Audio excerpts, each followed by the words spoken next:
Hello, good morning everyone. আমি shiny from Netherlands. আজকের গল্পে আপনাদের সবাইকে স্বাগত জানাই।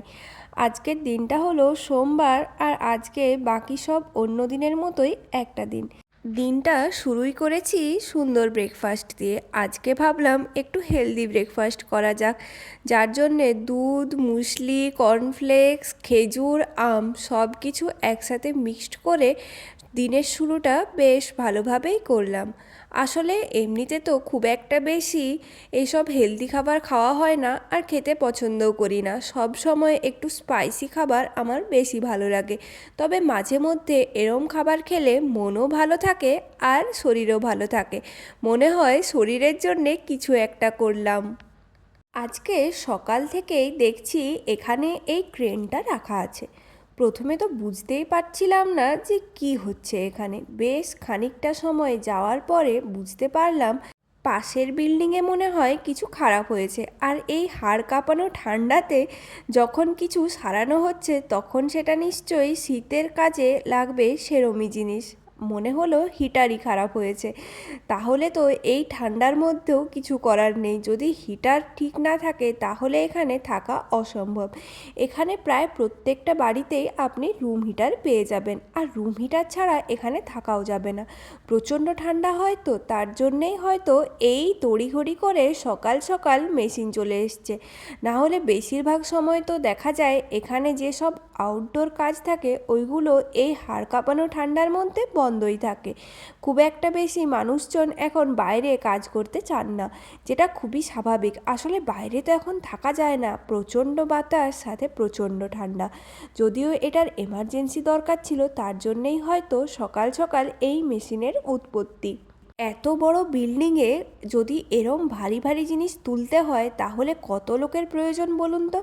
আর সেই সব লোক সংখ্যাকে এক করে দিয়েছে এই ক্রেন। এই সব নতুন নতুন জিনিস আবিষ্কারের জন্যেই কিন্তু মানুষ আজকে এতটা আগে, তাই না?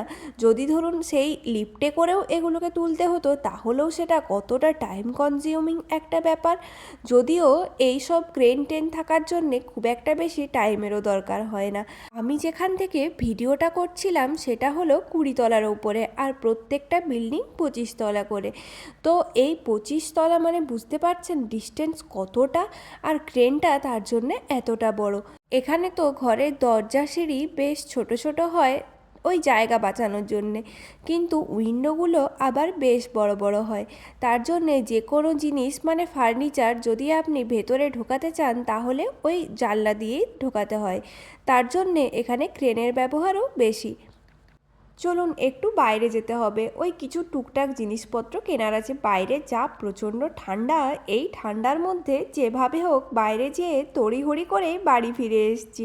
আসলে কিছু প্রয়োজনীয় জিনিস কেনার ছিল, যার মধ্যে দেখলাম এই মুসলিগুলো ছিল অফারে, মানে একটা কিনলে একটা ফ্রি। তার জন্যে যেহেতু এনার্জি লেভেল আছে সেটা দেখেই দুটো মুসলিই নিয়ে নিয়েছি। আর নিয়েছি দুটো চকলেট, এগুলো ছিল ওয়ালনাট ফ্লেভারের। নিয়েছি একটা দুধ, সাথে পেঁয়াজের দরকার ছিল, যার জন্যেই বিশেষ করে যাওয়া। আসলে পেঁয়াজ না থাকলে রান্না হবে কি করে। ওইদিকে নিয়ে নিয়েছিলাম একটা ওই বিস্কিট টাইপের, আমাদের ওখানে যেমন রাস্কিট পাওয়া যায় ওই টাইপেরই টেস্ট ছিল। এই সব জিনিসগুলো গুছিয়ে রাখি, আজকে আবার চিকেন বানাতে হবে। আর চিকেন বানাতে গেলে টাইম একটু বেশি লাগে। এমনিতে সেরম কিছু না, কাজ তো বেশি কিছু থাকে না, ওই সেদ্ধ হতেই যা টাইম লাগে। আজকে আবার ভাবলাম যে বাটার চিকেন বানাবো। তার জন্যে কড়াইতে তেল দিয়ে দিয়েছি। ফোড়ন হিসেবে দিয়ে দেবো জিরে, তেজপাতা, এলাচ, লবঙ্গ, দারচিনি, খুবই অল্প অল্প, খুব একটা বেশি দেওয়ার দরকার নেই। আর এই দিকে চিকেনটা কেটে আগের থেকেই ম্যারিনেট করে রেখেছিলাম। তার মধ্যে দিয়েছিলাম নুন, লঙ্কা গুঁড়ো, জিরে গুঁড়ো, ধনে গুঁড়ো, হলুদ গুঁড়ো, আর একটু চিকেন মশলাও দিয়ে দিয়েছিলাম। সর্ষের তেল তো দিতেই হবে, আর 1 টেবিল স্পুন মতো লেবুর রসও দিয়ে দিয়েছিলাম, তাহলে চিকেনের ওই গন্ধটা আর আসে না। কড়াইয়ের মধ্যে কিন্তু আমি ওই ফোড়নগুলোর সাথে 1 চামচ মতো জিঞ্জার গার্লিকের পেস্টও দিয়ে দিলাম।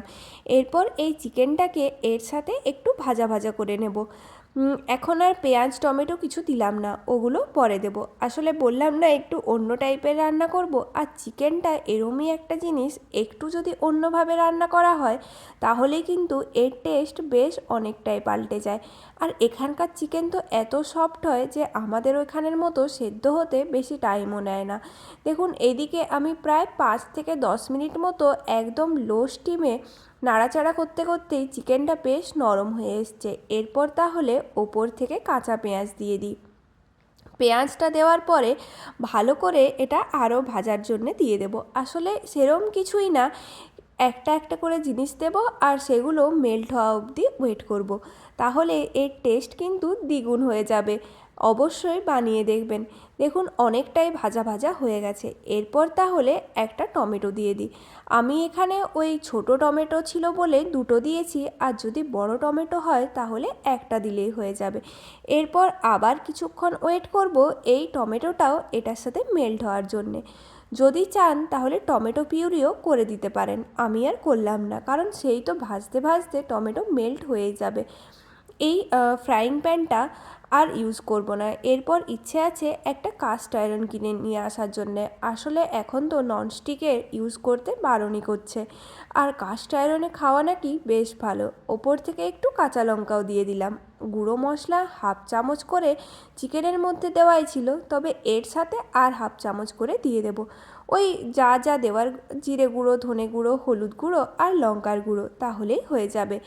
এরপর ভাজার জন্যে ছেড়ে দিই। এইদিকে চিকেনটা সেদ্ধ হতে হতে কিন্তু আমি ওইদিকে আবার আটা মাখানোর জন্য আটাও নিয়ে নিয়েছি। ন্যাচারালি আমাদের বাড়িতে ভাতই হয়, তবে আজকে এই চিকেনের সাথে পরোটা খেতে বেশি ভালো লাগবে। তার জন্যে ভাবলাম কতগুলো ঝটপট করে পরোটাও বানিয়ে নিই। এখানে কিন্তু রেডিমেড রুটিও পেয়ে যাবেন, যেটাকে টর্টিলা বলে। তবে আমরা আবার টর্টিলাটা অতটা বেশি খাই না, কারণ ওটাতে ময়দার পরিমাণ বেশি থাকে আর প্রিজারভেটিভ কিছু না কিছু তো দেওয়া থাকবেই। তাই যখন করতে পারি তখন আর নিই না। এদিকে কিন্তু নুনও দিয়ে দিলাম। একটু টেস্ট করে দেখলাম নুনটা একটু কম লাগছে। রান্নার তো সব থেকে জটিল ব্যাপার হলো এই নুনের ব্যালেন্স ঠিক রাখা। দেখুন চিকেনটা বেশ ভালো দেখতে হয়েছে, তাই না?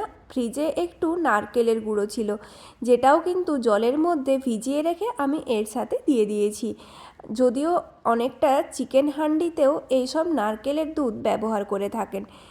বেশ ভালো করে ভাজা ভাজা করে নিয়েছি, আর ওই সাইডে আমি পরোটা বানাচ্ছিলাম। চলুন এরপর তাহলে এই চিকেনটা ভালো করে আরও 5-10 মিনিটের জন্য ফুটতে দিয়ে দিই। একসাথে 4টা পরোটা দিয়েছি আমি বানানোর জন্যে। একদিকে মেলছিলাম আর একদিকে করছিলামও। দেখুন একদম লো স্টিমে করলে পরোটাগুলো মনে হয় বেশ ভালো ফ্রাই হয়েছে, না হলে একটা কাঁচা কাঁচা স্মেল থেকে যায়, যেটা আবার ভালো লাগে না। তাই একদম লো স্টিম করে রেখে দিয়েছি। এইদিকে চিকেনটা লাস্ট পর্যায়ে এসে একটু কাসুরি মেথি দিয়ে দিলাম। বাটারের সাথে কাসুরি মেথিটার টেস্ট আবার দ্বিগুণ হয়ে যায়। আজকে চিকেনটা পরোটার সাথে খাওয়া হোক, আর কালকে ইচ্ছে আছে একটু খিচুড়ি বানানোর। খিচুড়ি আর চিকেন কষা তো আমার একদম ফেভারিট খাবার।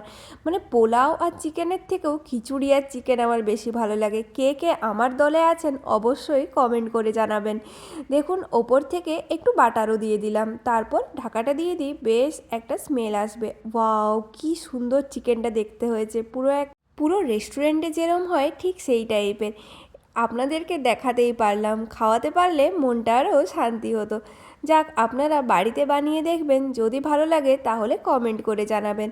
দেখুন আজকে কিন্তু পরের দিন সকাল, আমাদের কালকে রাত্রে খাওয়া দাওয়া হয়ে গিয়েছিল, আর আজকে সকালে বললাম না খিচুড়ি বানাবো, যার জন্যে যেমন ভাবা তেমন কাজ। খিচুড়ি কিন্তু আমি এদিকে বানিয়েও নিয়েছি।